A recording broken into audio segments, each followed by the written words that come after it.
ಕ್ವಿಕ್ಕಾಗಿ ಮನೇಲೇ ಮಾಡ್ಕೋಬೋದಾದಂತಹ ಹೆಲ್ದಿ ರವಾ ರೆಸಿಪಿನ ನಾನಿಲ್ಲಿ ಶೇರ್ ಮಾಡ್ತಾ ಇದ್ದೀನಿ.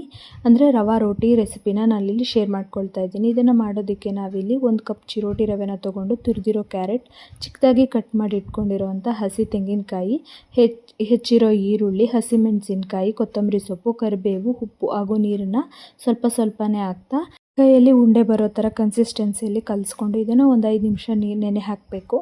ನಂತರ ಇದನ್ನು ಒಂದು ಬಟ್ಟೆ ಮೇಲೆ ಸ್ವಲ್ಪನೇ ನೀರನ್ನು ಹಾಕ್ಕೊಂಡು ಒದ್ದೆ ಬಟ್ಟೆ ಮೇಲೆ ತಟ್ಕೊಳ್ಬೇಕಾಗುತ್ತೆ. ಇದನ್ನು ನಾವು ಹಪ್ಪಳ ಪ್ರೆಸ್ ಮಾಡೋ ಪ್ರೆಸ್ಸಲ್ಲಿ ಕೂಡ ಮಾಡ್ಕೋಬೋದು. ದಪ್ಪಕ್ಕೇನಾದರೂ ಹೆಚ್ಚಿದ್ರೆ ಅದೇ ಕನ್ಸಿಸ್ಟೆನ್ಸಿಯಾಗಿ ಬಂದುಬಿಡುತ್ತೆ. ಅದ ಕಾರಣಕ್ಕೆ ನಾವೇನಾದರೂ ಇದನ್ನು ಬಟ್ಟೆ ಮೇಲೆ ತೆಳುವಾಗಿ ತಟ್ಕೊಳ್ಬೋದು. ತೆಳುವಾಗಿ ಬಂದರೆ ತುಂಬಾ ಚೆನ್ನಾಗಿರುತ್ತೆ. ನಂತರ ಕಾದಿರೋ ಕಾವಲಿ ಮೇಲೆ ಸ್ವಲ್ಪ ಎಣ್ಣೆನ ಸವರಿ ಬಟ್ಟೆನ ಈ ಥರ ಉಲ್ಟಾ ಮಾಡಿ ಸ್ವಲ್ಪ ನೀರನ್ನು ಸ್ಪ್ರೇ ಮಾಡಿ ಎತ್ತಿದ್ರೆ ಬಟ್ಟೆಗೆ ಸ್ವಲ್ಪ ಕೂಡ ಅಂಟ್ಕೊಳ್ಳಲ್ಲ. ನಂತರ ನಾವು ರೊಟ್ಟಿಗೆ ಸ್ವಲ್ಪ ಎಣ್ಣೆ 2 ಕಡೆ ಚೆನ್ನಾಗಿ ಫ್ರೈ ಮಾಡಿಕೊಂಡ್ರೆ ರವಾ ರೊಟ್ಟಿ ಸವಿಯೋದಕ್ಕೆ ರೆಡಿಯಾಗಿರುತ್ತೆ.